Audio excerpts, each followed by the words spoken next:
വന്ന വളരെ പ്രധാനപ്പെട്ട ഒരു വാർത്തയിലേക്കാണ്. ശബരിമല സ്വർണ്ണമോഷണ കേസിൽ സ്വർണ്ണക്കൊള്ളയിൽ എൻ വാസു പ്രതിപ്പട്ടികയിൽ. കട്ടിലപ്പാളി കേസിലാണ് പ്രതിയാകുന്നത്. മൂന്നാം പ്രതിയാണ് എൻ വാസു എന്ന വിവരങ്ങളും പുറത്തു വരുന്നു. വിവരങ്ങളുമായി ദിസ്ന ചേരുന്നുണ്ട്. ദിസ്ന, എന്താണ് നമുക്കിപ്പോൾ ലഭ്യമാകുന്ന വിവരങ്ങൾ?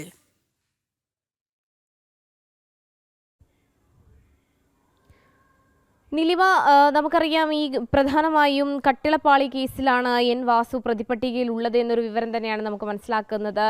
ഈ ചെമ്പാക്കി മാറ്റിയതിൽ, സ്വർണം ചെമ്പാക്കി മാറ്റിയതിൽ മുഖ്യ സൂത്രധാരനാണ് എൻ വാസു എന്നത് തന്നെയാണ് പ്രധാനമായും SIT കണ്ടെത്തിയിരിക്കുന്നത്. നമുക്കറിയാം 2019 ദേവസ്വം ബോർഡിൻ്റെ ഉദ്യോഗസ്ഥനായിരുന്നു. പ്രധാനമായും ഏറ്റവും എടുത്തു പറയേണ്ടത് കഴിഞ്ഞ ദിവസം തന്നെ എൻ വാസുവിനെ ഉൾപ്പെടെ വിളിപ്പിക്കുകയൊക്കെ ചെയ്തിരുന്നത് നമ്മൾ കണ്ടിരുന്നു. അതിൻ്റെ ഭാഗമായാണ് ഇപ്പോൾ ഇത്തരത്തിൽ പ്രതിയായി പ്രതിപട്ടികയിൽ എൻ വാസുവിനെ ഉൾപ്പെടുത്തിയിട്ടുള്ളത്. മൂന്നാം പ്രതിയായാണ് എൻ വാസു ഉള്ളത് എന്നൊരു വിവരം തന്നെയാണ് നിലവിൽ നമുക്ക് ലഭിക്കുന്നത്. ഈ ഉണ്ണികൃഷ്ണൻ പോറ്റിയെയും മുരാരി ബാബുവിനെയും മാത്രം കേന്ദ്രീകരിച്ചുകൊണ്ട് അന്വേഷണം നടക്കുന്നതിൽ വലിയ രീതിയിലുള്ള പ്രതിഷേധം ഉയർന്നു വരുന്നൊരു സാഹചര്യം ഉണ്ടായിരുന്നു നിലിമ. ആ ഘട്ടത്തിലാണ് ഇത്തരത്തിൽ എൻ വാസു കൂടി പ്രതിപട്ടികയിലേക്ക് ഉൾപ്പെടുന്നത്.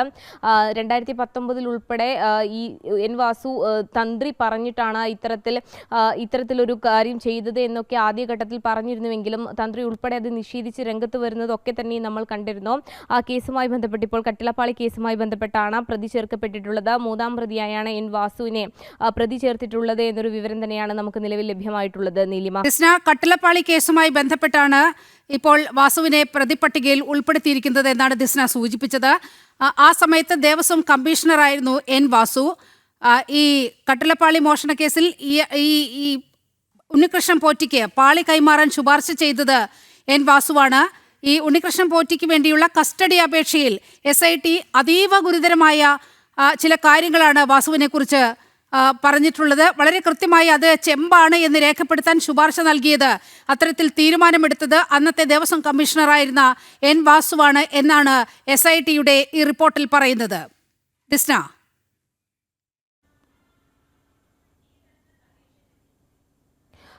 തീർച്ചയായും നിലിമ സൂചിപ്പിച്ചതുപോലെ തന്നെ കൃത്യമായി പറഞ്ഞാൽ ആസൂത്രിതമായി നടത്തിയ ഒരു കവർച്ച എന്ന് തന്നെയാണ് ഇതുമായി ബന്ധപ്പെട്ട് നമുക്ക് പറയാൻ കഴിയുന്നത്. ആദ്യഘട്ടം മുതൽ അത്തരത്തിൽ സംശയം ജനിപ്പിച്ചിരുന്നു എന്ന് തന്നെയാണ്. അതുകൊണ്ട് തന്നെയാണ് ഈ ഉണ്ണികൃഷ്ണൻ പോറ്റിയുടെയും മുരാരി ബാബുവിൻ്റെയും ഉൾപ്പെടെയുള്ള സാമ്പത്തിക സ്രോതസ്സുകൾ വെച്ച് SIT സംഘം അന്വേഷണം നടത്തിയത് എന്ന് തന്നെയാണ്. പ്രധാനമായും സാധാരണക്കാരനായ ഉണ്ണികൃഷ്ണൻ പോറ്റി പിന്നീട് വളർന്ന് വലിയൊരു സമ്പന്നനായി മാറുന്നത് അയൽവാസികൾക്കിടയിൽ പോലും വലിയൊരു അത്ഭുതം ജനിപ്പിച്ചിരുന്നു എന്നത് തന്നെയാണ്. അതോടൊപ്പം തന്നെയാണ് ഈ വാസുവിൻ്റെ ഉൾപ്പെടെ പുതിയ വീട് നിർമ്മാണവുമായി ബന്ധപ്പെട്ടൊക്കെ തന്നെയും വലിയ രീതിയിലുള്ള സംശയങ്ങൾ ഉയർന്നു വന്നിരുന്നു. നേരത്തെ നീലിമ സൂചിപ്പിച്ചതുപോലെ തന്നെ 2019 ദേവസ്വം കമ്മീഷണർ ഓഫീസറായിരുന്നു. അതോടൊപ്പം തന്നെ ഈ സ്വർണം ചെമ്പാക്കി മാറ്റി, അതായത് മഹസറിൽ തിരുത്തുവരുത്തിയതും ഈ എൻ വാസുവാണ് എന്ന അന്വേഷണ സംഘത്തിന് കണ്ടെത്താൻ സാധിച്ചിരുന്നു. പക്ഷേ ആദ്യഘട്ടത്തിലൊക്കെ തന്നെയും അന്വേഷണ സംഘത്തോട് തീരെ സഹകരിക്കാത്ത ഒരു രീതിയായിരുന്നു എൻ വാസുവിനുണ്ടായിരുന്നത്. പിന്നീട് എൻ വാസുവിൻ്റെ കയ്യിൽ നിന്നും നിരവധി രേഖകളും അന്വേഷണ സംഘം പിടിച്ചെടുത്തു എന്ന് തന്നെയാണ് നമുക്ക് മനസ്സിലാക്കാൻ സാധിക്കുന്നത്. പ്രധാനമായും എടുത്തു പറയുകയാണെങ്കിൽ ഭാര്യയുടേതുൾപ്പെടെയുള്ള സാമ്പത്തിക സ്രോതസ്സുകൾ, അതായത് അക്കൗണ്ടുകളാണ് ആദ്യഘട്ടത്തിൽ എൻ വാസുവിനെ കസ്റ്റഡിയിൽ എടുക്കുന്നതിന് മുൻപേ ഈ അന്വേഷണ സംഘം പരിശോധിച്ചത്. അതിൽ എത്രത്തോളം സാമ്പത്തികം ഉണ്ട് എന്നതുൾപ്പെടെയുള്ള കാര്യങ്ങൾ, വിശദമായ കണക്കുകളൊക്കെ തന്നെയും ഈ അന്വേഷണ സംഘം കണ്ടെത്തിയിരുന്നു. പിന്നീടാണ് വാസുവിനെ കസ്റ്റഡിയിൽ എടുക്കുന്നത് എന്ന് തന്നെയാണ് ഏറ്റവും എടുത്തു പറയേണ്ടത്. എന്തായാലും എൻ വാസുവും കൂടി ഇപ്പോൾ പ്രതിപട്ടികയിൽ ഉൾപ്പെട്ടിരിക്കുന്നു. മൂന്നാം പ്രതിയായാണ് എൻ വാസു പ്രതിപട്ടികയിൽ കട്ടിളപ്പാളി വിഷയത്തിൽ ഉള്ളത് എന്ന് തന്നെയാണ്. ഇനി വരും ദിവസങ്ങളിലും ഈ ഉണ്ണികൃഷ്ണൻ പോറ്റിയെയും മുരാരി ബാബുവിനെയും എൻ വാസുവിനെയും കൂടാതെ തന്നെ കൂടുതൽ ആളുകളിലേക്ക് അന്വേഷണം ഈ ഘട്ടത്തിൽ വരുന്നത് ഉന്നത രാഷ്ട്രീയ നേതൃത്വത്തിലേക്ക് കൂടി ഈ സ്വർണ്ണ കൊള്ള എത്തി നിൽക്കുകയാണ്. എൻ വാസു എന്ന് പറയുന്നത് ദേവസ്വം കമ്മീഷണറായിരുന്നു. പിന്നീട് അവിടെ ദേവസ്വം ബോർഡ് പ്രസിഡന്റ് ആകുന്ന സാഹചര്യം എൻ വാസുവിന് ഉണ്ടാകുകയാണ്. വളരെ കൃത്യമായ രാഷ്ട്രീയ ഇടപെടൽ ഈ എൻ വാസുവിൻ്റെ പുറകിൽ ഉണ്ടായിരുന്നു. നമുക്കറിയാവുന്ന വിവരം അനുസരിച്ചാണെങ്കിൽ മുഖ്യമന്ത്രി പിണറായി വിജയനൊപ്പമൊക്കെയായി വളരെ അടുത്ത ബന്ധം എൻ വാസുവിന് ഉണ്ട് എന്നതാണ് മനസ്സിലാക്കുന്നത്. അപ്പോൾ വളരെ സ്വാഭാവികമായും ഇത് ഉന്നത രാഷ്ട്രീയ വൃത്തത്തിലേക്കൊക്കെ ഈ കേസ് എത്തിപ്പെടുകയാണ്. അന്നത്തെ ദേവസ്വം മന്ത്രിയിലേക്കടക്കം അന്വേഷണം എത്തുന്ന ചില സൂചനകളാണോ ഇപ്പോൾ കാണുന്നത് ദിസ്ന?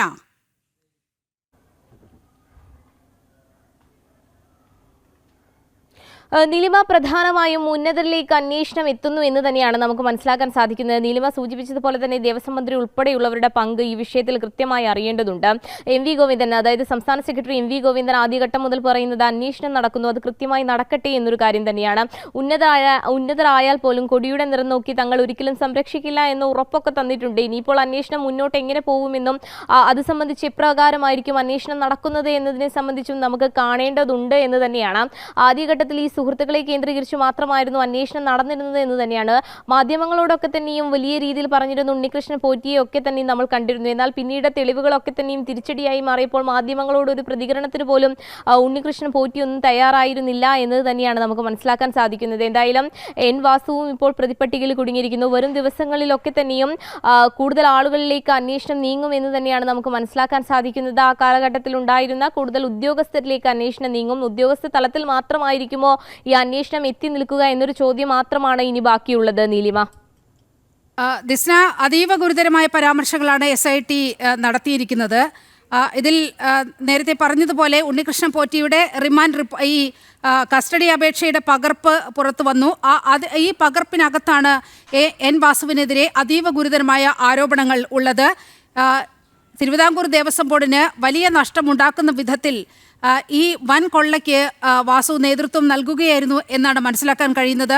ഈ ചെമ്പ് പാളികൾ വിജയ് മല്യ അവിടെ സമർപ്പിച്ച ഈ ദ്വാരപാലക പാളികളിൽ പൊതിഞ്ഞു നൽകിയ സ്വർണം, അതിനു മുൻപാണ് കട്ടിലപ്പാളി അവിടെ നിന്ന് കടത്തിക്കൊണ്ടുപോകുന്ന സാഹചര്യം ഉണ്ടായത്. കട്ടിലപ്പാളികളിലെ സ്വർണം അഴിച്ചു മാറ്റുന്ന സാഹചര്യമുണ്ടായത്. ആ കേസിലാണ് ഇപ്പോൾ വളരെ കൃത്യമായി എൻ വാസു പ്രതിപട്ടികയിലേക്ക് എത്തുന്നത്. സ്വാഭാവികമായും പിന്നീട് നടന്ന സമാനമായ സംഭവങ്ങളിലെല്ലാം തന്നെ വാസുവിൻ്റെ ഒരു സാന്നിധ്യം അവിടെയുണ്ട്.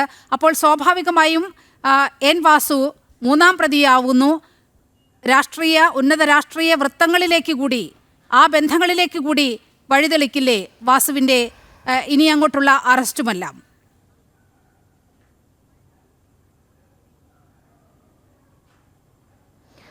നീലിമ, പ്രധാനമായും എടുത്തു പറയേണ്ടത് എൻ വാസുവിൽ മാത്രം അന്വേഷണം ചുരുങ്ങുമോ എന്നൊരു ആശങ്കയും വിവിധ ഹിന്ദു സംഘടനകൾ അല്ലെങ്കിൽ ഹൈന്ദവ സംഘടനകൾ മുന്നോട്ട് വയ്ക്കുന്നുണ്ട് എന്നത് തന്നെയാണ്. പ്രധാനമായും ഈ ഉന്നതതലത്തിലേക്ക് അല്ലെങ്കിൽ ഉന്നതരിലേക്ക് അന്വേഷണം എത്തുന്നു എന്ന് പറയുമ്പോഴും കൃത്യമായി അന്വേഷണം ഉന്നതരിലേക്ക് എത്തുന്നുണ്ടോ എന്നൊരു സംഭവം ഒക്കെ തന്നെയും വലിയൊരു ചോദ്യചിഹ്നമായി ഉയർന്നു എന്നത് തന്നെയാണ്. പക്ഷേ ദേവസ്വം ബോർഡ് ഉദ്യോഗസ്ഥർ ഉൾപ്പെടെ, അതായത് ദേവസ്വം ബോർഡ് ഉദ്യോഗസ്ഥർ ഉൾപ്പെടെ കേന്ദ്രീകരിച്ചുകൊണ്ടുള്ള ഒരു അന്വേഷണം തന്നെയാണ് ഇപ്പോൾ നടക്കുന്നത്.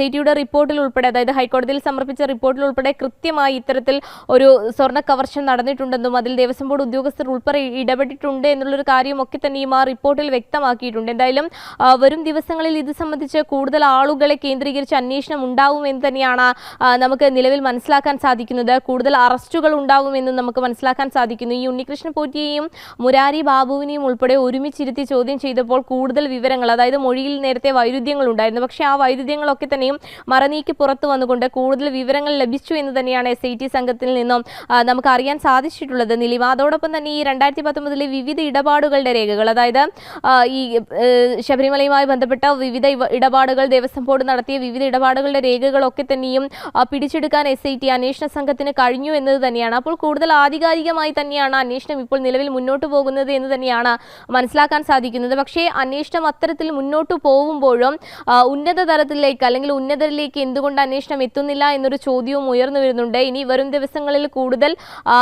കൂടുതൽ ആളുകളിലേക്ക് ഈ അന്വേഷണം നീളുവാനുള്ള സാധ്യതയുണ്ട്. അതോടൊപ്പം തന്നെ കൂടുതൽ ചോദ്യം ചെയ്യലുകൾ, കൂടുതൽ അറസ്റ്റുകളൊക്കെ തന്നെയും ഈ സ്വർണ്ണ കവർച്ചയുമായി ബന്ധപ്പെട്ട് ഉണ്ടാവും എന്ന് തന്നെയാണ് നമുക്ക് വിലയിരുത്താൻ സാധിക്കുക. നീലിമ, മാത്രവുമല്ല നാളെ വളരെ പ്രധാനമായ ഒരു നീക്കം SITയുടെ ഭാഗത്തു നിന്നും ഉണ്ടാകാൻ പോകുകയാണ്. അതായത് ഈ സ്വർണ്ണപ്പാളി മോഷണക്കേസിൽ പ്രത്യേക അന്വേഷണ സംഘം ഹൈക്കോടതിയിൽ നാളെ ഇടക്കാല റിപ്പോർട്ട് സമർപ്പിക്കാൻ പോകുകയാണ്.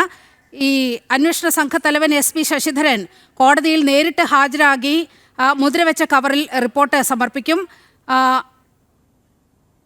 ഇതിൽ വളരെ കൃത്യമായി ദേവസ്വം കമ്മീഷണറായിരുന്ന എൻ വാസുവിൻ്റെ പങ്കിനെക്കുറിച്ച് ഗുരുതരമായ പ്രശ്നങ്ങൾ ഉണ്ടായിരുന്നു. ഈ പശ്ചാത്തലത്തിൽ വീണ്ടും വാസുവിനെ ചോദ്യം ചെയ്യാനായി വിളിച്ചു വരുത്തുമെന്നുള്ള സൂചനകൾ കൂടി വരുന്നുണ്ട്. കഴിഞ്ഞ ദിവസം എൻ വാസുവിനെ ചോദ്യം ചെയ്യുന്ന സാഹചര്യമൊക്കെ ഉണ്ടായി. അതിൻ്റെ കൂടി അടിസ്ഥാനത്തിലാണ് വളരെ കൃത്യമായി ഈ സ്വർണ്ണക്കൊള്ളയിൽ എൻ വാസുവിന് പങ്കാളിത്തമുണ്ട് എന്ന വലിയ കണ്ടെത്തലിലേക്ക് SIT കടന്നിരിക്കുന്നത്. അതുകൊണ്ട് തന്നെ എൻ വാസുവിൻ്റെ അറസ്റ്റ് ഉടൻ തന്നെ ഉണ്ടാകാൻ സാധ്യതയില്ലേ? ദിസ്ന,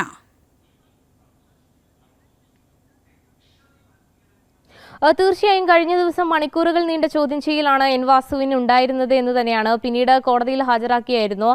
അത്തരത്തിൽ നാളെ ഇടക്കാല റിപ്പോർട്ട് സമർപ്പിക്കപ്പെടും. അത്തരത്തിൽ റിപ്പോർട്ട് സമർപ്പിക്കുകയാണെങ്കിൽ പ്രത്യേക അന്വേഷണ ഉദ്യോഗസ്ഥൻ SP ശശിധരൻ നേരിട്ടെത്തിയാണ് ഇത്തരത്തിൽ മുദ്രവെച്ച കവറിൽ റിപ്പോർട്ട് സമർപ്പിക്കുക എന്നൊരു വിവരം കൂടി നമുക്ക് ലഭ്യമാകുന്നു. ആ റിപ്പോർട്ടിന്റെ അടിസ്ഥാനത്തിലായിരിക്കും കൂടുതൽ വിവരങ്ങൾ. ആ റിപ്പോർട്ട് സമർപ്പിച്ചതിന് ശേഷം റിപ്പോർട്ടിൽ എന്തൊക്കെ ഉൾപ്പെടുത്തി എന്നതിനനുസരിച്ചായിരിക്കും നമുക്ക് ഈ വിഷയത്തെ വിശകലനം ചെയ്യാൻ സാധിക്കുക. നീലിമ, പ്രധാനമായും കൂടുതൽ ആളുകളുടെ പങ്കിനെ പറ്റി അതിൽ വിശദീകരിക്കും എന്ന് തന്നെയാണ് നമുക്ക് മനസ്സിലാക്കാൻ സാധിക്കുന്നത്. ഇപ്പോൾ ഈ ഉണ്ണികൃഷ്ണൻ പോറ്റിയെ വാതിൽപ്പാളി മോഷണ കേസിൽ ചോദ്യം ചെയ്യുന്നത് SIT തുടരുന്ന ഒരു സാഹചര്യം കൂടിയുണ്ട്.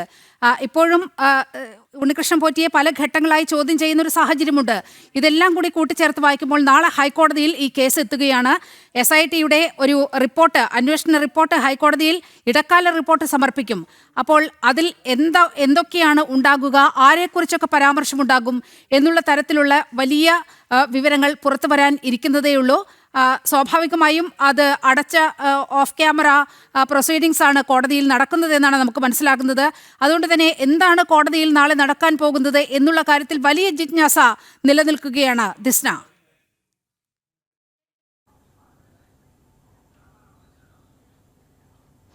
തീർച്ചയായും നീലിമ സൂചിപ്പിച്ചതുപോലെ തന്നെ ഈ റിപ്പോർട്ടുമായി ബന്ധപ്പെട്ട എന്തൊക്കെ കൂടുതൽ വിവരങ്ങൾ, അതായത് ആരുടെയൊക്കെ പങ്കാളിത്തമാണ് ഇതിൽ ഉണ്ടായിരിക്കുന്നത്, എത്രത്തോളമാണ് ഈ സംഭവവുമായി ബന്ധപ്പെട്ട് ഇതിൽ ഇൻവോൾവ് ആയിരിക്കുന്നത് എന്നതിനെ സംബന്ധിച്ച് ഒരു പൂർണ്ണ റിപ്പോർട്ടായിരിക്കും സമർപ്പിക്കുക. അതായത് വിശദമായ റിപ്പോർട്ട്, രേഖകളായിരിക്കും നൽകുക എന്നത് തന്നെയാണ് നമുക്ക് മനസ്സിലാക്കാൻ സാധിക്കുന്നത്.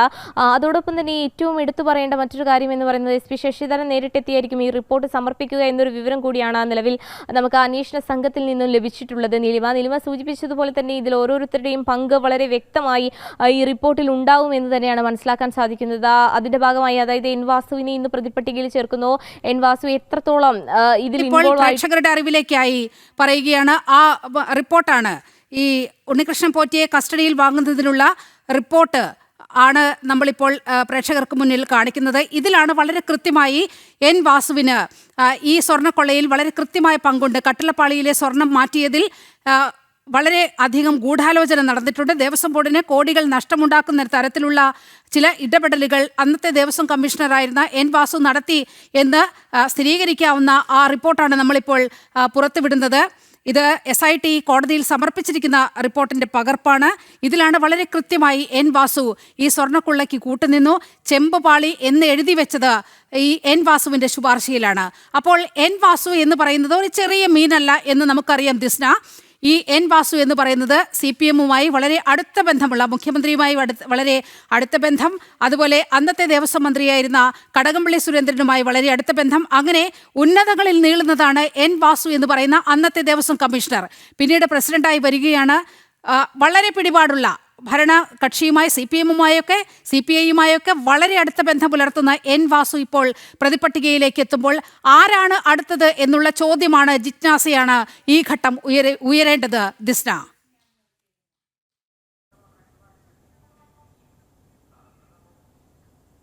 തീർച്ചയായും നീലിമ സൂചിപ്പിച്ചതുപോലെ തന്നെ ഉന്നതരിലേക്ക് അന്വേഷണം എത്തുന്നു എന്നതിൻ്റെ ഒരു സൂചന തന്നെയാണ് ആദ്യഘട്ടമായി എൻ വാസു പ്രതിപട്ടികയിൽ വരുന്നത് എന്ന് നമുക്ക് നോക്കി കാണേണ്ടതുണ്ട്. പക്ഷേ അത് എത്രത്തോളമാണ് ഈ അന്വേഷണം മുന്നോട്ട് പോവുക എന്നതും ഒരു സംശയം നിലനിൽക്കുന്നു എന്നത് തന്നെയാണ് ഏറ്റവും എടുത്തു പറയേണ്ടത്. പ്രധാനമായും ഉന്നത തലങ്ങളിലേക്ക് അന്വേഷണം എത്തുന്നു എന്ന് പറയുമ്പോഴും ഉണ്ണികൃഷ്ണൻ പോറ്റിയെയും അതോടൊപ്പം അത് സംബന്ധിച്ച ആളുകളെ കേന്ദ്രീകരിച്ച് മാത്രമായിരുന്നു ആദ്യഘട്ടത്തിൽ അന്വേഷണം പോയിരുന്നത് എന്നാണ്. പിന്നീടാണ് ഈ എൻ വാസുവിലേക്ക് ദേവസ്വം ബോർഡിലെ ഒരു ഉദ്യോഗസ്ഥനിലേക്ക് ഈ അന്വേഷണം വരുന്നത്. ഇപ്പോൾ ആ ദേവസ്വം ബോർഡ് ഉദ്യോഗസ്ഥനെ പ്രതി ചേർത്തിരിക്കുന്നു എന്നൊരു വിവരം കൂടിയാണ് നമുക്ക് നിലവിൽ ലഭ്യമായിട്ടുള്ളത്. ഈ അന്വേഷണത്തിന്റെ ആദ്യഘട്ടം മുതൽ ദേവസ്വം മന്ത്രി ഉൾപ്പെടെയുള്ള ആളുകളുടെ പങ്ക് എത്രത്തോളം ഉണ്ട് എന്നതിനെ സംബന്ധിച്ചൊക്കെ തന്നെയും വിവിധ ഹൈന്ദവ സംഘടനകൾ ഇത് സംബന്ധിച്ച് രംഗത്ത് വരുന്ന ഒരു സാഹചര്യം ഉണ്ടായിരുന്നു. ആ കാലഘട്ടത്തിൽ, അതായത് ഈ 2019 കാലഘട്ടത്തിൽ ദേവസ്വം ബോർഡ് അവിടെ നടന്ന ക്രയവിക്രയങ്ങളുടെ അല്ലെങ്കിൽ അവിടെ നടന്ന പ്രവർത്തനങ്ങളുടെ ഒന്നും തന്നെ രേഖകൾ കൊടുക്കുവാൻ തയ്യാറായിരുന്നില്ല അന്വേഷണ സംഘത്തിന് എന്നത് തന്നെയാണ് ഏറ്റവും എടുത്തു പറയേണ്ട ഒരു വസ്തുത. എന്നാൽ കഴിഞ്ഞ ദിവസമാണ് ഇത്തരത്തിൽ അന്വേഷണ സംഘത്തിന് ആ രേഖകളൊക്കെ തന്നെയും ലഭിച്ചത്. ആ രേഖകളിലൊക്കെ തന്നെയും വിവിധ ഇടപാടുകൾ നടന്നതായി കണ്ടെത്തിയിട്ടുണ്ട് എന്നതും അന്വേഷണ സംഘം വ്യക്തമാക്കുന്നു. എന്തായാലും ഈ രേഖകളുടെ ഉൾപ്പെടെയുള്ള ഒരു റിപ്പോർട്ടാണ് സമർപ്പിക്കപ്പെടുക എന്നതാണ് നമുക്ക് വരും ദിവസങ്ങളിൽ നോക്കിക്കാണേണ്ടത്. എന്തായാലും എൻ വാസുവിനെ പ്രതി ചേർത്തിരിക്കുന്നു. മൂന്നാം പ്രതിയായാണ് എൻ വാസുവിനെ പ്രതി ചേർത്തിരിക്കുന്നത്. വീണ്ടും അന്വേഷണ സംഘം എൻ വാസുവിനെ ചോദ്യം ചെയ്യുവാൻ കസ്റ്റഡിയിൽ ആവശ്യപ്പെടുമെന്ന് തന്നെയാണ് നമുക്ക് മനസ്സിലാക്കാൻ സാധിക്കുന്നത്. അങ്ങനെയാണെങ്കിൽ ഉണ്ണികൃഷ്ണൻ പോറ്റിയെയും മുരാരി ബാബുവിനെയും എൻ വാസുവിനെയും ഒക്കെ തന്നെയും ചോദ്യം ചെയ്യുന്നതിലൂടെ അവരുടെ മൊഴികളിലെ വൈരുദ്ധ്യം അതോടൊപ്പം തന്നെ ഒരുമിച്ച് കൃഷ്ണ തുടരുക. ഇപ്പോൾ പത്തനംതിട്ടയിൽ നിന്നും ഗോകുൽ രമേശ് കൂടി നമ്മോടൊപ്പം ചേരുകയാണ്. ഗോകുൽ, അങ്ങനെ എൻ വാസു പ്രതിസ്ഥാനത്തേക്ക് വന്നിരിക്കുകയാണ്. ഈ ഉണ്ണികൃഷ്ണൻ പോറ്റിയുടെ പോലീസ് കസ്റ്റഡിയിൽ അനുവദിക്കണമെന്ന് ആവശ്യപ്പെടുന്ന അപേക്ഷയിലാണ് വളരെ കൃത്യമായി SIT ഈ കട്ടളപ്പാളി കേസിൽ 3-ാം പ്രതിയാണ് എൻ വാസു എന്ന് വളരെ കൃത്യമായി പറയുന്നത്. ആ സെന്റൻസ് ഇങ്ങനെയാണ്: പ്രതികൾക്ക് അന്യായ ലാഭവും തിരുവിതാംകൂർ ദേവസ്വം ബോർഡിന് അന്യായ നഷ്ടവും ഉണ്ടാക്കണമെന്ന ഉദ്ദേശത്തോടും കരുതലോടും കൂടി ശബരിമല ശ്രീകോവിൽ വാതിലിന്റെ കട്ടിളയിൽ പതിച്ചിരുന്ന സ്വർണം പൊതിഞ്ഞ ചെമ്പ് പാളികൾ എന്നത് ഒഴിവാക്കി ചെമ്പ് പാളികൾ എന്ന് മാത്രം എഴുതി ദേവസ്വം കമ്മീഷണർ ആയിരുന്ന 3-ാം പ്രതിയുടെ ശുപാർശയിന്മേൽ സ്വർണം പൊതിഞ്ഞ ചെമ്പ് പാളികൾ അനധികൃതമായി കടത്തി എന്ന് വളരെ കൃത്യമായി ഈ കസ്റ്റഡി അപേക്ഷയിൽ SIT വ്യക്തമാക്കുകയാണ്. അപ്പോൾ പ്രതി ഈ കേസിൽ 3-ാം പ്രതിയാണ് എൻ വാസു. ഇനി എന്തൊക്കെ പ്രതീക്ഷിക്കണം നമ്മൾ? കേസിൽ നേരത്തെ മുതൽ തന്നെ ഉന്നതരായിട്ടുള്ള എൻ വാസു അടക്കമുള്ള ഉന്നതരുടെ പങ്ക് നേരത്തെ മുതൽ തന്നെ വ്യക്തമായിട്ടുള്ളതാണ്. പക്ഷേ അന്വേഷണ സംഘം അവരിലേക്ക് എത്തുന്നത് വൈകുന്നു എന്നുള്ള ആരോപണം നേരത്തെ മുതൽ തന്നെ ശക്തമായി നിലനിൽക്കുകയും ചെയ്തിരുന്നതാണ്. അതിന്റെ അടിസ്ഥാനത്തിലാണ് എന്തായാലും ഇപ്പോൾ എൻ വാസുവിനെ പ്രതിപട്ടികയിൽ ഉൾപ്പെടുത്താൻ കൂടി അന്വേഷണ സംഘം നിർബന്ധിതമായിരിക്കുന്നതെന്നാണ് മനസ്സിലാക്കുവാനായിട്ട് സാധിക്കുന്നത്. ഒപ്പം എൻ വാസുവിന്റെ വിശദമായിട്ട് മൊഴിയെടുപ്പടക്കം അന്വേഷണ സംഘം പൂർത്തീകരിച്ചതിന് ശേഷമാണ് വാസുവിന്റെ പങ്ക് ഈ സ്വർണ്ണക്കൊള്ളയിൽ മനസ്സിലാക്കിയതിന്റെ അടിസ്ഥാനത്തിൽ അയാളെ പ്രതി ചേർക്കുവാനായിട്ട് ഇപ്പോൾ തീരുമാനിച്ചിരിക്കുന്നത്. നിലവിൽ കട്ടളപ്പാളി കേസിലാണ് 3-ാം പ്രതിസ്ഥാനത്ത് എൻ വാസുവിന്റെ മുന്നത്തെ തിരുവാഭരണം ദേവസ്വം കമ്മീഷണറും അതോടൊപ്പം തന്നെ മുൻ ദേവസ്വം പ്രസിഡന്റുമായിട്ടുള്ള എൻ വാസുവിനെ കൂടി അന്വേഷണ സംഘം പ്രതി ചേർത്തിരിക്കുന്നത്. അതായത് പ്രധാനമായിട്ടും ഇതിൽ ഈ എൻ വാസുവിന്റെ ശുപാർശയിന്മേലാണ് ഇത് ചെമ്പായി മാറിയത്, അല്ലെങ്കിൽ രേഖകളിൽ ചെമ്പ് എന്ന് മാത്രമായി മാറിയത് എന്നുള്ളതാണ് അന്വേഷണ സംഘം ഏറ്റവും ഒടുവിലായിട്ട് കണ്ടെത്തിയിരിക്കുന്നത്. നിലവിൽ നമുക്ക് ലഭ്യമാകുന്ന വിവരങ്ങൾ അനുസരിച്ച് ഈ അറസ്റ്റിലായിട്ടുള്ള പ്രതികളുടെ മൊഴികളിൽ നിന്നടക്കം എൻ വാസുവിന്റെ പങ്ക് കൃത്യമായിട്ട് ബോധ്യമായതിന്റെ അടിസ്ഥാനത്തിലായിരിക്കാണ് ഇത്തരത്തിലുള്ള നടപടിയിലേക്ക് ഇപ്പോൾ അന്വേഷണ സംഘം കടന്നിരിക്കുന്നത് എന്നുള്ളതാണ്. സുധീഷ് കുമാർ അടക്കമുള്ള ദേവസ്വം ഉദ്യോഗസ്ഥർ ഇതിനോടകം തന്നെ അറസ്റ്റിലായിട്ടുണ്ടായിരുന്നു. ഒപ്പം മുരാരി ബാബു അടക്കമുള്ള ഉദ്യോഗസ്ഥർ, ഇവരെ രണ്ടുപേരുടെയും മൊഴിയിൽ നിന്ന് എൻ വാസുവിന്റെ പങ്ക് കൃത്യമായിട്ട് ബോധ്യമായി. ഇത് കേവലം ഒരു ഉദ്യോഗസ്ഥ തലത്തിൽ മാത്രം കൈക്കൊള്ളാൻ പറ്റുന്ന നടപടികളൊന്നും ആയിരുന്നില്ല. അതല്ലെങ്കിൽ ഈ രേഖകളിൽ ഇത്തരത്തിൽ കൃത്രിമം കാട്ടുക എന്ന് പറയുന്നത് അതിന് കൃത്യമായിട്ട് തലപ്പത്തുള്ളവരുടെ അനുമതിയും അവരുടെ ശുപാർശയും ഉള്ളതുകൊണ്ട് മാത്രമാണ് ഇത്തരത്തിൽ ക്രമക്കേട് ഉദ്യോഗസ്ഥ തലത്തിൽ നടന്നത് എന്ന് സാമാന്യ ബുദ്ധിയിൽ തന്നെ ഊഹിക്കാൻ സാധിക്കുന്നതേ ഉള്ളൂ. എന്തായാലും ആ രീതിയിലുള്ള മൊഴികൾ നിലവിൽ കസ്റ്റഡിയിലായിട്ടുള്ള അറസ്റ്റിലായിട്ടുള്ള പ്രതികളിൽ നിന്ന് ലഭ്യമായതിന്റെ അടിസ്ഥാനത്തിലാണ് എൻ വാസുവിനെ അറസ്റ്റ് ചെയ്യാനുള്ള തീരുമാനം, അല്ലെങ്കിൽ പ്രതി ചേർക്കാനുള്ള തീരുമാനം ഇപ്പോൾ അന്വേഷണ സംഘം എടുത്തിരിക്കുന്നത്. ഒപ്പം നാളെ ഇതുമായി ബന്ധപ്പെട്ട് 2-ാം ഘട്ടത്തിലുള്ള ഇതുവരെയുള്ള അന്വേഷണ പുരോഗതിയുടെ റിപ്പോർട്ട് ഹൈക്കോടതിയിൽ സമർപ്പിക്കാനായിട്ട് അന്വേഷണ സംഘം ഒരുങ്ങുകയാണ്. ഓരോ 10 ദിവസം കൂടുമ്പോഴും ഹൈക്കോടതിയെ അന്വേഷണ റിപ്പോർട്ട് അറിയിക്കണം എന്നുള്ള നിർദ്ദേശമുണ്ട്. അതിന്റെ അടിസ്ഥാനത്തിൽ 2-ാമത്തെ റിപ്പോർട്ടാണ് ഇപ്പോൾ അന്വേഷണ സംഘം സമർപ്പിക്കാനായിട്ട് ഒരുങ്ങുന്നത്. ഈ റിപ്പോർട്ടിൽ ഒരുപക്ഷെ എൻ വാസുവിന്റെ പങ്കും അതോടൊപ്പം തന്നെ കൂടുതൽ ഉന്നതർ ഇതിൽ അല്ലെങ്കിൽ അന്വേഷണ സംഘത്തിൽ ബോധ്യമായിട്ടുള്ള കൂടുതൽ ഉന്നതരുടെ പേരുകളടക്കം വന്നേക്കാനുള്ള സാഹചര്യം കൂടിയിട്ടുണ്ട്. എന്തായാലും ആ റിപ്പോർട്ട് ഏറെ നിർണായകമാകും. നിലവിൽ എന്തായാലും ഉണ്ണികൃഷ്ണൻ പോറ്റിയെ കസ്റ്റഡിയിൽ ആവശ്യപ്പെട്ടുകൊണ്ടുള്ള കസ്റ്റഡി റിപ്പോർട്ടിലാണ് ഈ എൻ വാസുവിന്റെ പങ്കടക്കം കൃത്യമായിട്ട് കോടതിയെ അന്വേഷണ സംഘം അറിയിച്ചിരിക്കുന്നത്. ഇനി എന്തായാലും പ്രതി ചേർത്ത സാഹചര്യത്തിൽ കൂടുതൽ ചോദ്യം ചെയ്യൽ അല്ലെങ്കിൽ വിളിച്ചു വരുത്തി ചോദ്യം ചെയ്യൽ നടപടികളൊക്കെ ഉണ്ടാകും. 3-ാം പ്രതിയാണ് ഈ കേസിൽ, അല്ലെങ്കിൽ ഈ കട്ടളപ്പാളി കേസിൽ എൻ വാസു എന്ന് പറയുന്നത്. ഇക്കാര്യത്തിൽ SIT ഒരു വളഞ്ഞ വഴി കൂടി സ്വീകരിച്ചിട്ടുണ്ട്. 3-ാം പ്രതി എൻ വാസു എന്ന് നേരിട്ട് പറയാതെ ഈ കസ്റ്റഡി അപേക്ഷയുടെ പകർപ്പാണ് ഇപ്പം നമ്മൾ പുറത്തുവിട്ടിരിക്കുന്നത്. ആ കസ്റ്റഡി അപേക്ഷയിലാണ് ഇങ്ങനെ 3-ാം പ്രതി എന്ന് പറയുന്ന ഒരു പരാമർശം അന്നത്തെ ദേവസ്വം കമ്മീഷണർ എന്ന് പറഞ്ഞുകൊണ്ട് വച്ചിരിക്കുന്നത്. അന്നത്തെ ദേവസ്വം കമ്മീഷണർ എന്ന് പറയുമ്പോൾ എൻ വാസുവാണ്. അപ്പോൾ അവിടെയും വളരെ കൃത്യമായി നേരെ വാസുവിലേക്ക് എത്തുന്നില്ല എന്നതുകൂടി നമ്മളൊന്ന് എടുത്തു പറയേണ്ടതുണ്ട്. പക്ഷേ വളരെ കൃത്യമായി രേഖകൾ നാളെ ഹൈക്കോടതിയിലേക്ക് എത്തുകയാണ്. ഇടക്കാല റിപ്പോർട്ട് സമർപ്പിക്കാൻ പോവുകയാണ്. സ്വാഭാവികമായും എൻ വാസുവിൻ്റെ അടക്കം പേര് ആ റിപ്പോർട്ടിൽ നമ്മൾ പ്രതീക്ഷിക്കേണ്ടതല്ലേ? ഈ അന്വേഷണ സംഘം നീലിമ സൂചിപ്പിച്ചതുപോലെ ഈ രീതിയിലുള്ളൊരു നിലപാട് അവർ ആദ്യം മുതൽ തന്നെ കൈക്കൊള്ളുന്നുണ്ടായിരുന്നു. പ്രത്യേകിച്ച് ഈ ഉന്നതരായിട്ടുള്ള ആളുകളെ സംരക്ഷിച്ചു പോരുന്ന, അല്ലെങ്കിൽ അവരിലേക്ക് അന്വേഷണം എത്തിക്കാതെ ഉദ്യോഗസ്ഥ തലത്തിൽ മാത്രം ഒതുക്കാനുള്ള ഒരു നടപടി നീക്കങ്ങളൊക്കെ അവരുടെ ഭാഗത്തുനിന്ന് ഉണ്ടായിരുന്നു. അത് വലിയ വിമർശനങ്ങൾക്കും കാരണമായിട്ടുണ്ടായിരുന്നു. എന്തായാലും ഈ ഘട്ടത്തിൽ വാസുവിന്റെ പേര് ഇങ്ങനെ പരാമർശിച്ച സാഹചര്യത്തിൽ ഒരുപക്ഷെ നാളത്തെ റിപ്പോർട്ടിലും അങ്ങനെ ഉണ്ടായേക്കാമോ എന്നുള്ളൊരു സംശയം കൂടി ജനിക്കുന്നുണ്ട്. എങ്കിൽ പോലും വാസു അടക്കമുള്ള ആളുകളുടെ പങ്ക് ഇതിൽ കൃത്യമായിട്ട് വ്യക്തമാണ്. അത് മാത്രമല്ല, ഈ ഉണ്ണികൃഷ്ണൻ പോറ്റിയുമായിട്ട് വാസു അടക്കമുള്ള അടക്കമുള്ള ആളുകൾ ചേർന്ന് നടത്തിയിട്ടുള്ള ഇടപാടുകൾ, അതിനുശേഷം ഉണ്ണികൃഷ്ണൻ പോറ്റി അയച്ചിരിക്കുന്ന മെയിൽ അത് കൃത്യമായിട്ട് എൻ വാസുവിനാണ് ചെല്ലുന്നത്. അന്ന് അദ്ദേഹം ദേവസ്വം ബോർഡ് പ്രസിഡന്റാണ്. ആ മെയിൽ തനിക്ക് കിട്ടിയിട്ടുണ്ട് എന്ന് എൻ വാസു. ഈ സ്വർണ്ണപ്പാളി, ഈ ദേവസ്വം ബോർഡിന്റെ രേഖകൾ വെച്ച് നോക്കുമ്പോൾ ഈ സ്വർണ്ണപ്പാളി വിജയ് മല്യ അവിടെ പൊതിഞ്ഞു നൽകിയ സ്വർണ്ണപ്പാളി അത് ചെമ്പ് എന്നാകുന്നത് എൻ വാസു ദേവസ്വം കമ്മീഷണർ ആയിരിക്കുമ്പോഴാണ്. ദേവസ്വം കമ്മീഷണറുടെ ശുപാർശയിന്മേലാണ് ഈ സ്വർണ്ണപ്പാളി മുഴുവൻ ചെമ്പായി മാറുന്നത്. അപ്പോൾ വളരെ കൃത്യമായ ഗൂഢാലോചന. അതങ്ങനെ ഒരു ഉദ്യോഗസ്ഥൻ എന്ന നിലയിൽ അങ്ങനെ കൈകാര്യം ചെയ്യാൻ കഴിയുന്ന ഒരു വിഷയമല്ലല്ലോ. വളരെ കൃത്യമായ ഉന്നത രാഷ്ട്രീയ വൃത്തങ്ങളുടെ ഉന്നത രാഷ്ട്രീയ ബന്ധങ്ങൾ ഇക്കാര്യത്തിലുണ്ട്. അവരുടെയൊക്കെ വലിയ ഗൂഢാലോചനയുടെ ഭാഗമല്ലേ അന്ന് 2019 നടന്നിട്ടുള്ള ഈ സ്വർണ്ണക്കൊള്ള? എന്ന് പറയുന്ന വ്യക്തി ദേവസ്വം കമ്മീഷണർ ആയിരിക്കുമ്പോൾ പോലും അദ്ദേഹത്തിന് രാഷ്ട്രീയമായിട്ടുള്ള അദ്ദേഹത്തിന്റെ ബന്ധങ്ങളടക്കം നേരത്തെ തന്നെ പരസ്യമായിട്ടുള്ള കാര്യമാണ്. പ്രത്യേകിച്ച് സംസ്ഥാനം ഭരിക്കുന്ന ഇടതുപക്ഷ സർക്കാരുമായിട്ട് അദ്ദേഹത്തിനുണ്ടായിരുന്ന ബന്ധം. അതിനുശേഷം അദ്ദേഹത്തെ തന്നെ എൻ വാസുവിനെ തന്നെ ദേവസ്വം ബോർഡ് പ്രസിഡന്റാക്കി ഇടത് സർക്കാർ കൊണ്ടുവരുന്നു. ഇതൊക്കെ തന്നെ ഇടത് സർക്കാരും പ്രത്യേകിച്ച് മുഖ്യമന്ത്രിയൊക്കെ ആയിട്ട് ഏറ്റവും അടുത്ത വിശ്വസ്തമായിട്ടുള്ള ബന്ധം എൻ വാസുവിന് ഉണ്ടായിരുന്നു എന്നുള്ള കാര്യം സൂചിപ്പിക്കുന്നതാണ്. അത് നേരത്തെ മുതൽ തന്നെ പുറത്തു വന്നിട്ടുള്ള വിവരങ്ങളൊക്കെ കൊടുത്ത് തന്നെയാണ്. ഒരുപക്ഷെ ഈ കാര്യങ്ങൾക്കൊക്കെ അല്ലെങ്കിൽ ഇതിനൊക്കെ കൂട്ടുനിന്നതിനുള്ള പരോപകാരം എന്നുള്ള രീതിയിൽ തന്നെ ആയിരിക്കാം അതിനുശേഷം 2019 ശേഷം പത്മകുമാറിന് ശേഷം എൻ വാസുവിനെ അവിടെ ദേവസ്വം പ്രസിഡന്റായിട്ട് തിരുവിതാംകൂർ ദേവസ്വം ബോർഡിന്റെ പ്രസിഡന്റ് സ്ഥാനത്തേക്ക് കൊണ്ടുവരികയും ഒക്കെ തന്നെ ചെയ്തിരിക്കുന്നത് എന്ന് നമ്മൾ ഈ ഘട്ടത്തിൽ സംശയിക്കുന്നതിൽ തെറ്റില്ല എന്ന് തന്നെ പറയേണ്ടിയിരിക്കുന്നു. കാരണം അത്തരത്തിൽ വഴിവിട്ട ഇടപെടലുകളൊക്കെ നടത്തുന്നതിന് വേണ്ടി സർക്കാരിന് കൂട്ടുനിന്ന അല്ലെങ്കിൽ അന്നത്തെ ദേവസ്വം ബോർഡിന് നിന്നിട്ടുള്ള ഉദ്യോഗസ്ഥൻ എന്നുള്ള നിലയിലുള്ള ഒരു പ്രത്യുപകാരമായിട്ട് തന്നെ പ്രസിഡന്റ് സ്ഥാനം കൊടുത്തിരിക്കാമെന്ന് നമ്മൾ ഈ ഘട്ടത്തിൽ സംശയിക്കണം. എന്തായാലും ഇതൊക്കെ ഒരു കൂട്ടായി നടത്തിയിട്ടുള്ള ഒരു കവർച്ച തന്നെയാണ് എന്നുള്ള കാര്യം. കൂട്ടക്കൊള്ളയിൽ ഇനി ആരൊക്കെ എന്നതാണ് നമുക്കറിയേണ്ടത്. ദിസ്നയിലേക്ക് കൂടി പോകുകയാണ്. ദിസ്ന, നാളെ ഇടക്കാല റിപ്പോർട്ട് SIT ഹൈക്കോടതിയിൽ സമർപ്പിക്കുമ്പോൾ ഞെട്ടിക്കുന്ന മറ്റ് വിവരങ്ങൾ കൂടി നമ്മൾ പ്രതീക്ഷിക്കണോ? എന്താകും ഈ കേസിൽ ഇനി ഉണ്ടാകാൻ പോകുന്നത്?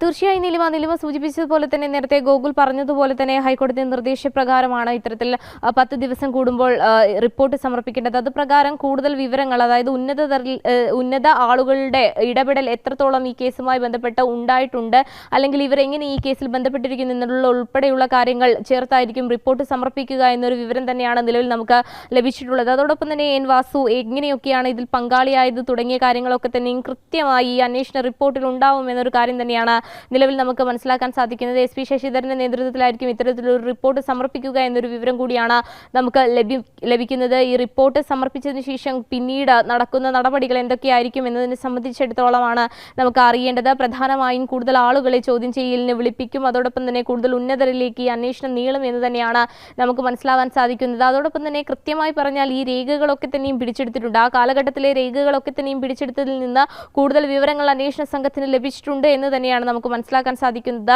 ആദ്യഘട്ടത്തിൽ അന്വേഷണ സംഘം ചെയ്തത് സാമ്പത്തിക സ്രോതസ്സുകളെ പറ്റി കൃത്യമായി രേഖകൾ എടുക്കുക എന്നതായിരുന്നു. ഈ പ്രതിപട്ടികയിൽ അല്ലെങ്കിൽ ഇതിൽ പങ്കാളികളായ ആളുകളൊക്കെ തന്നെയും ആ കാലഘട്ടത്തിന് ശേഷം വലിയ രീതിയിൽ സമ്പന്നരാകുന്ന ഒരു കാഴ്ച കണ്ടിരുന്നു. അത് എങ്ങനെയാണ് ഈ സാമ്പത്തിക സ്രോതസ്, എങ്ങനെയാണ് ഇവർക്ക് ഇത്രയും പണം ലഭ്യമായത് തുടങ്ങിയ കാര്യങ്ങൾ, രേഖകളൊക്കെ തന്നെയും അന്വേഷണ സംഘം ശേഖരിച്ചിട്ടുണ്ട്. എന്തായാലും വരും ദിവസങ്ങളിൽ കൂടുതൽ ഉന്നതരിലേക്ക് അന്വേഷണം നടക്കും, അല്ലെങ്കിൽ അന്വേഷണം കേന്ദ്രീകരിക്കും എന്ന് തന്നെയാണ് നമുക്ക് മനസ്സിലാക്കാൻ സാധിക്കുന്നത്. ദേവസ്വം മന്ത്രി ഉൾപ്പെടെയുള്ള ആളുകളിലേക്ക് അന്വേഷണം നീങ്ങുവാനുള്ള ഒരു സാധ്യതയും നിലവിൽ കാണുന്നുണ്ട്. നീലിമ, ദിസ്ന, വരും മണിക്കൂറുകൾ വളരെ നിർണായകമാണ്. ശബരിമലയിൽ കെട്ടിലപ്പാളി കേസിൽ എൻ വാസു പ്രതി, 2019 ദേവസ്വം കമ്മീഷണറായിരുന്നു. കേസിൽ 3ാം പ്രതിയാണ്. ഉണ്ണികൃഷ്ണൻ പോറ്റിയുടെ ഈ കസ്റ്റഡി അപേക്ഷയിലാണ് ഇത് സംബന്ധിച്ചുള്ള പരാമർശമുള്ളത്. എൻ വാസുവാണ് ഈ സ്വർണ്ണപ്പാളിയെല്ലാം ചെമ്പുപാളി എന്ന് എഴുതിയത്. അതുമുതലാണ് അവിടെ നിന്നുള്ള കവർച്ചയുടെ തുടക്കം എന്നാണ് മനസ്സിലാകുന്നത്. ഏതായാലും എൻ വാസു 3ാം പ്രതിസ്ഥാനത്ത് എത്തിയിരിക്കുകയാണ്. നാളെ ഹൈക്കോടതിയിൽ SIT ഇടക്കാല റിപ്പോർട്ട് കൂടി സമർപ്പിക്കാൻ പോകുകയാണ്. എന്തെല്ലാമാണ് ഹൈക്കോടതിയിൽ നിന്ന് ഉണ്ടാകുന്നത് എന്ന് നമുക്ക് കാത്തിരിക്കാം. ഇതോടെ ഈ ലാസ്റ്റ് എഡിഷൻ പൂർണ്ണമാകുകയാണ്. എല്ലാ പ്രേക്ഷകർക്കും ശുഭരാത്രി.